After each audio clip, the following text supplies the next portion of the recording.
You're on the Spot with Mande Wilkes. Welcome to On the Spot.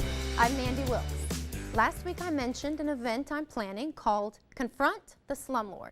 I could not have imagined how much traction this event would be getting. I mean, you guys are going crazy for the opportunity to come together and demand answers about property taxes from the Horry County assessor. Now I'm here to give you some more details about that event. It's called Confront the Slumlord, and it's happening this Thursday at 4 o'clock down in Conway. Now we'll be demanding answers on two questions. The first question is, why does the Horry County Assessor's Office still refuse after a year to answer property tax appeals from 7,000 of you? And the second question we'll be demanding an answer to is why the Horry County Assessor is still using property tax values, home appraisal values from 2008 when there's no way in the world that your house is worth anywhere what it was appraised for back in 2008. That was right after the height of the bubble, if you remember. So those are the two questions we want to get answered when we go down to Conway, group together and demand answers from the Horry County Assessor about property taxes. And that's Thursday, this coming Thursday, 4 o'clock in Conway. Go to mandewilkes.com for more details and information. Waiting to see you there. All right, on to our first topic of the day, term limits. Every voter says they want them, and every politician says they support them. Well, that is until they get elected. And then they backtrack and flip-flop and fight against term limits. But this week I realized that it's past time that we rely on career politicians to enact term limits. Because by now, it's crystal clear that we cannot count on career politicians to do what's in our best interest when they're too busy working for their own best interests. So I've developed a solution, a plan. The solution is, drum roll please, the solution is a ballot referendum on term limits. What that means is that when you go to vote in the election next year, on the general election, on your ballot you'll see a choice that says, do you agree, do you want term limits? Do you want term limits? Now, I think that when voters get to vote on this issue directly, term limits will pass with flying colors. I mean, that's what we've all been waiting for, right? A chance to enact term limits. So getting it passed is the easy part. That's the simple part. Getting it on the ballot is a little more complicated, because you know what I found in my research on the matter? I found out that the only way to even get a referendum on the ballot is for legislators, the same guys in Columbia who this year passed the biggest ever state budget, those guys have to let us put a referendum on the ballot. Now, this is a great example in and of itself about why we need term limits. I mean, look, the fact that we need legislators' permission to even have a referendum on the ballot is a great example of the way that career politicians handcuff democracy, hijack the democratic process, and handicap the system to keep themselves in power. So when lawmakers return to Columbia in January, in just a few weeks, their very first priority must be to approve a ballot referendum on term limits so that voters can vote directly on the issue. So listen up, lawmakers and wannabe lawmakers. The time has come for the rubber to meet the road on the issue of term limits. So I'm challenging every candidate for elected office to do what I've done and sign this petition, not this petition, this pledge to co-sponsor, if elected, to co-sponsor South Carolina's own Jim DeMint's term limit legislation.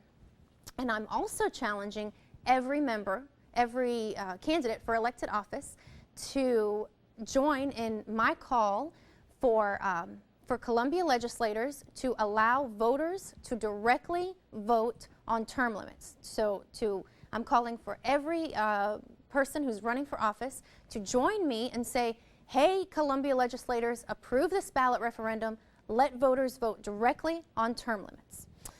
Then we'll see which lawmakers stand up for term limits and which lawmakers ignore term limits.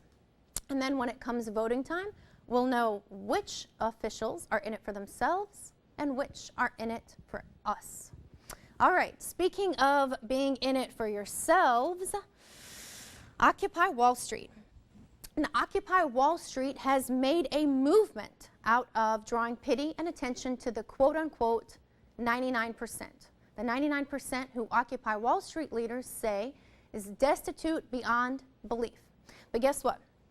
Black Friday, you know, the day after Thanksgiving sales bonanza. Black Friday saw record smashing sales over $12 million. And then guess what? The shopping spree continued into the Monday after Thanksgiving, Cyber Monday, which is when online retailers offer deals and discounts to customers. And customers responded to the tune of $1.25 billion.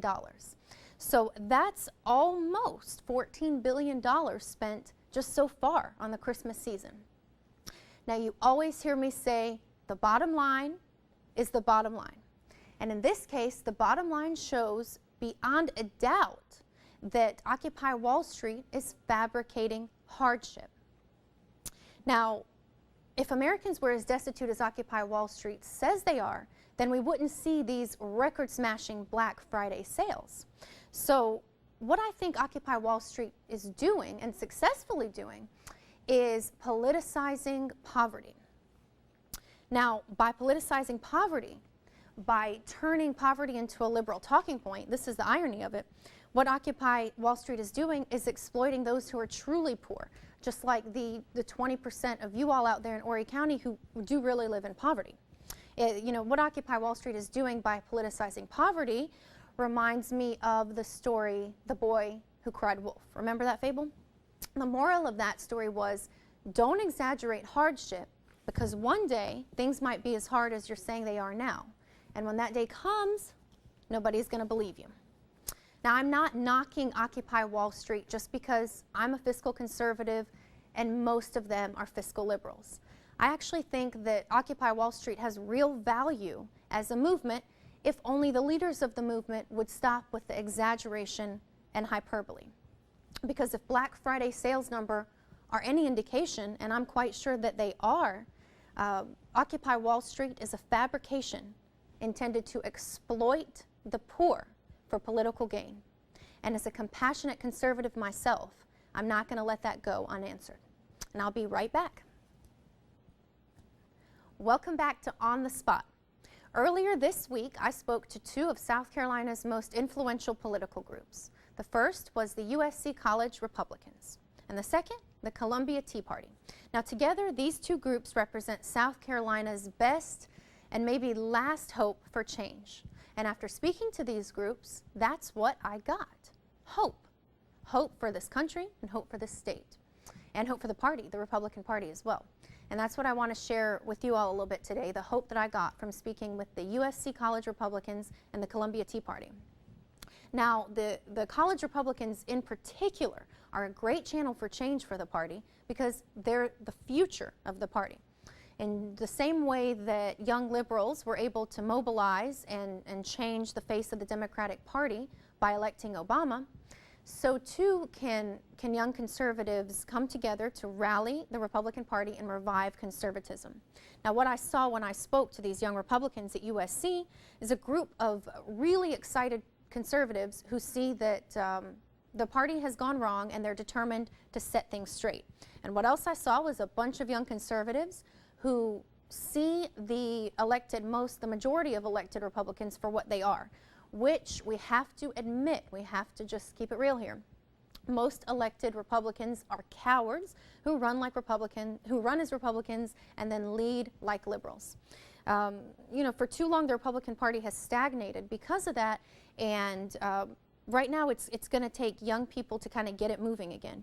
And so young people, the young conservatives I spoke with in USC, for example, are part of that great trend, part of the trend to where young people, young conservatives can revive the party, rally our economy, and return us to our roots.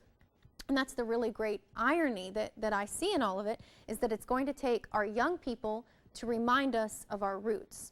And in that way, college Republicans are a really, really great, great channel for change. And also, the young Republicans, especially the ones I spoke with in USC earlier this week, could teach a thing or two to the Columbia Tea Party, which is the other group I addressed earlier this week. Now, I've said it before and I'll say it again. The Tea Party has huge potential, but so far it's just been a huge disappointment. Not surprisingly, but really unfortunately, some slick Republicans saw the writing on the wall at the beginning of the Tea Party, and they swooped right in and hijacked it. And so now what we have is a Tea Party who in a lot of ways is just a trendy extension of the Republican Party, the Republican Party's cooler cousin, if you will. I was surprised actually that the Tea Party invited me to speak to them, because I've been very, very critical on this show and on my website of the Tea Party. But fortunately, I think that the Tea Party realizes that, I do it from a place of love. My criticism is constructive, not destructive. Because together with young conservatives, the Tea Party is the best hope that we can fix the failed status quo that's right now crippling our party and our country and our state. And the best way the Tea Party can do that is to mobilize. It has to unite. It has to crystallize and come together. So far, the left has been better at coming together and uniting. And that's what the right has to, we have to be an answer to that. The best way I know that the Tea Party can mobilize, and this is something I spoke with when I spoke with the Columbia Tea Party earlier this week, the Tea Party needs to mobilize and get it to, file the necessary paperwork to make the Tea Party with a capital B, to get it, legitimized as a party that can have candidates on the ballot. This way, when you go in to vote, you'll be able to vote for a Tea Party candidate. Finally, the viable alternative, third-party alternative that we've all been waiting for. A choice other than an R or a D. It's really simple. It wouldn't take much at all, but so far the Tea Party has been really averse to mobilizing in that way, and I just don't understand it. I really want the Tea Party to unite, and so I'm going to keep bugging them, just like I did in Columbia earlier this week, because it is the only way forward. All right, see you in just a minute. Welcome back to On the Spot. Let's talk presidential politics for a little bit. Now, after seemingly surviving almost a month of continuous, nonstop sexual harassment allegations, GOP presidential candidate Herman Cain looks like he's going to be cost the presidency for a different type of sex scandal. Earlier this week, a woman in Georgia accused Herman Cain of having with her a 13-year affair. Now, Herman Cain used to be, just only a few weeks ago, South Carolina's favorite for the presidency. Now, what I find noteworthy is that Newt Gingrich, who's South Carolina's new favorite, Gingrich is on top here in case you haven't heard, and I'm sure you have. Newt Gingrich has affairs galore, and they're not just allegations, they're admitted. He's admitted to them. So, it's all he said, she said, mumbo jumbo at this point with Herman Cain and his alleged mistress, and I don't know if he had an affair, and I don't care, because I really don't care who's screwing who, as long as nobody's screwing taxpayers. But I do have to wonder, why the media has almost completely ignored Gingrich's admitted transgressions, but is dead set on burying Cain and nonstop coverage of Cain's sexual allegations. And so earlier this week, I posed the question on my Facebook page. I asked if the endless media coverage of Cain's sexual harassment and sexual affair allegations has anything to do with his race. He's black, remember? Because the media is letting Gingrich slide for the exact same thing, and even worse, because Gingrich has admitted to them. They're, not just allegations. So since it involved a question of race, you can imagine my Facebook page absolutely blew up with responses that Cain's being black has nothing to do with the media's coverage of him and insistence on burying him. Now, my favorite such comment came from a guy who claimed that Clinton wasn't let off the hook for the affair, to which I responded that everybody knows that Clinton was America's first black president. But anyway, I really do wonder, in all seriousness, I really do wonder why the media has treated Kaine so differently than it's treated Gingrich for the same thing. I mean, both candidates, they're both very similar. They both have similar things dogging them. Both Gingrich and Kaine seem to have a thing for women who aren't their wives. So I'm just wondering why the media won't let it go in Kaine's case and won't even talk about it in Gingrich's case. Is it a black thing? In most cases, the media can't wait to pull the race card. So I'm just following the media's lead and, asking right now if the reason why the media is glorifying Gingrich but vilifying Kaine for the exact same thing, remember, is it a black thing? Tell me I'm wrong. Tell me I'm right. Tell me which one. MandeWilkes.com. Be right back. Welcome back to On the Spot. I'm Mande Wilkes. It's time for our weekly Government Gone Wild segment. This is quickly becoming a viewer favorite out there, judging from all the emails I've been getting. And you guys actually emailed me both of these Government Gone Wild examples that I'm talking about this week. So I'm glad you're enjoying it. I'm enjoying it too. All right, so Government Gone Wild today. It's the nanny state. Now, the government is going hog wild, and I mean that literally. Okay, so this is a bad pun, but anyway, the government is taking an Ohio child away from his mom because he is overweight. Government officials believe he's in danger, that the mom is endangering him by not making him lose weight and by letting him gain more weight. Now, this is absolutely infuriating for a lot of reasons. Not the least of which is the nanny state. Now, first of all, seriously, talk about a nanny state. This stomps all over the spirit of parental rights, the idea, the concept, the ideal of parental rights. Secondly, the government does a terrible job of protecting kids' health, way worse than this mother might be doing just because her kid is a little chubby. I mean, remember a couple weeks ago, on my Hot and Bothered segment, I was bothered by Congress because Congress was calling pizza a vegetable just because it has tomato sauce. It's no wonder this Ohio boy is overweight. He's probably been eating those school lunches that Congress said is okay. This just smacks of hypocrisy, smacks of a nanny state. It's out of control. I mean, I can't even believe this. So, it really is. It's no wonder that the kid's fat. He's been eating school lunches, and then his mom gets taken away from his mom. Oh, and this is the kicker. I forgot to mention this. The foster family he's been placed with is actually being offered a trainer, that kind of help to help the boy lose weight. How come his mom wasn't offered any of that? How come his mom wasn't offered help in helping her son lose weight, but the foster family is? It just makes no sense.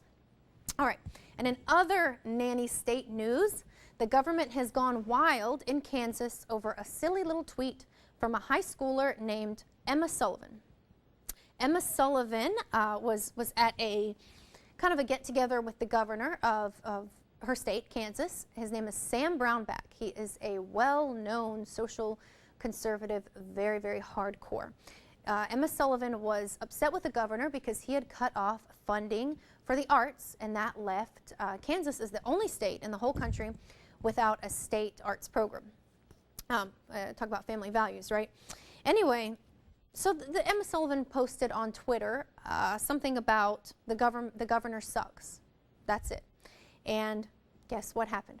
One of the governor's own staffers saw the comment on Twitter and actually called up the girl's high school principal and demanded that the principal make Emma Sullivan apologize for her comment on Twitter. Now, of course, there was huge blowback about this because, free speech is still actually a thing. So because of the blowback, the governor ended up apologizing to Emma Sullivan for trampling on her freedom of speech. Now, nanny hysteria all over the country. I think that's a great example because, it's really funny. The government's gone wild, and then look what happens. They've gone so wild that they demand an apology from a high schooler for a tweet, and then the governor himself has to end up apologizing for trampling on the poor girl's, freedom of speech. So Anyway, crazy, nanny hysteria all over. The government's gone wild. Keeps getting wilder every week. Keep emailing me your government gone wild examples. I'm having just as much fun with it as you guys are.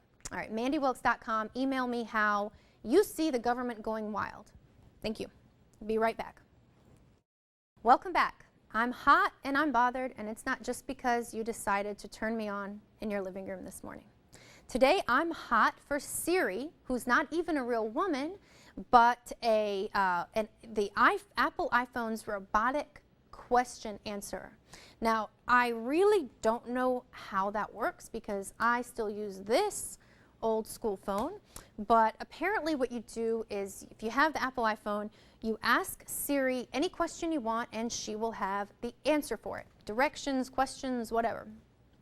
Except if you ask Siri where an abortion clinic is, and she won't tell you that. Now, honestly, seriously, that's really what a ton of women are saying. They asked Siri where an abortion clinic was, and she wouldn't give them an answer. She skirted the question. You know, I don't know. The reason I'm hot for Siri isn't because she's anti-abortion, it seems. That's not why I'm hot for her. I'm hot for her because I think this is a really good example. It's kind of a lighthearted example to show how defensive and combative we've all become when it comes to political discourse. You know, we hear a lot about loss of civility, but we don't hear that much about this combativeness and this, you know, always wanting to prove each other right and wrong. And this is just crazy. I mean, we're fighting with our iPhones, you know, and it's an Apple phone, you know. What would Steve Jobs say? No, that was a bad joke. Too soon?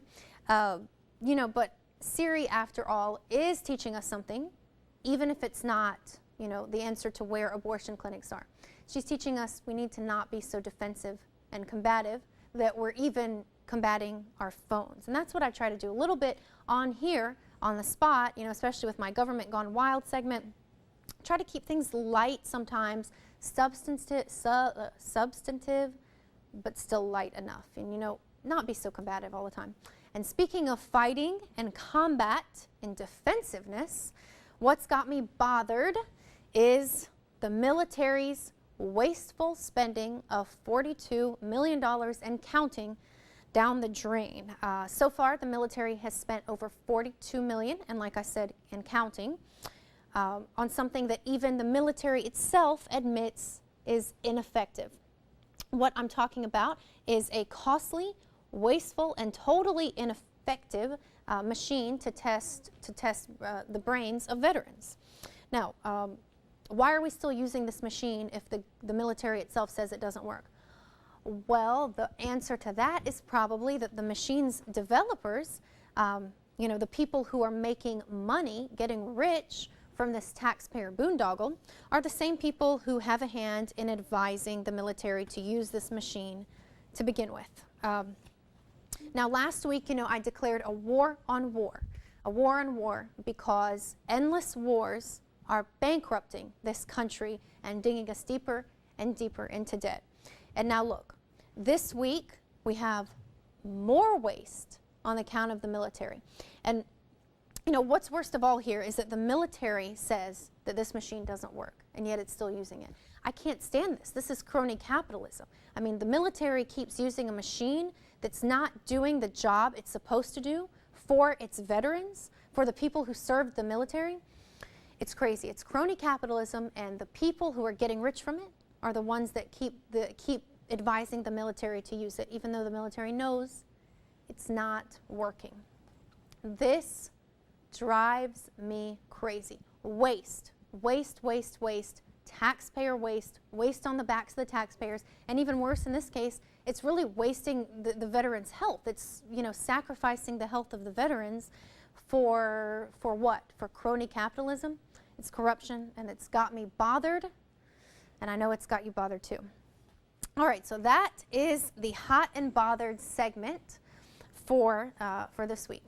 Now, I wanted to remind you, before I sign off, I wanted to remind you about the Confront the Slumlord event that I'm planning with a lot of you out there. It's happening this Thursday at 4 p.m., Hopefully you guys can get off of work. I know a lot of people are really excited. They've already asked off from work. 4 p.m. in Conway. At mandewilkes.com, you'll have more details, where exactly we're meeting. Go to mandewilkes.com. You'll see all that information there. Just to remind you, confront the slumlord. I mentioned it last week. You guys went crazy about it, so I expanded a little bit, made sure there's room for everybody. Confront the slumlord. We're going to be going down to the assessor's office in Horry County and demanding the answer to 2 questions. The first question, I'll remind you, is why does the county refuse, even after a year, to answer and respond to property tax appeals from 7,000 of you? And the second question we're demanding the answer to from the Horry County assessor, and this is the biggest one of all. I can't imagine there is an answer that makes sense to this. Why in the world is the assessor still using home appraisal values from way back in 2008? Because there is no way in the world that your home is worth nearly as much now, maybe even half as much now, as it was back in 2008, which is just almost at the height of the bubble, just when things were starting to come down. So I would love to hear what the county has to say about property taxes and about using old, height of the bubble appraisal values to appraise the value of our homes. You know what it is? There's no answer for it other than this. Let's see if they will come out and say that this Thursday. It's that they can't afford not to. The budget's gotten so big and so bloated, just like it has in the whole state and the whole country.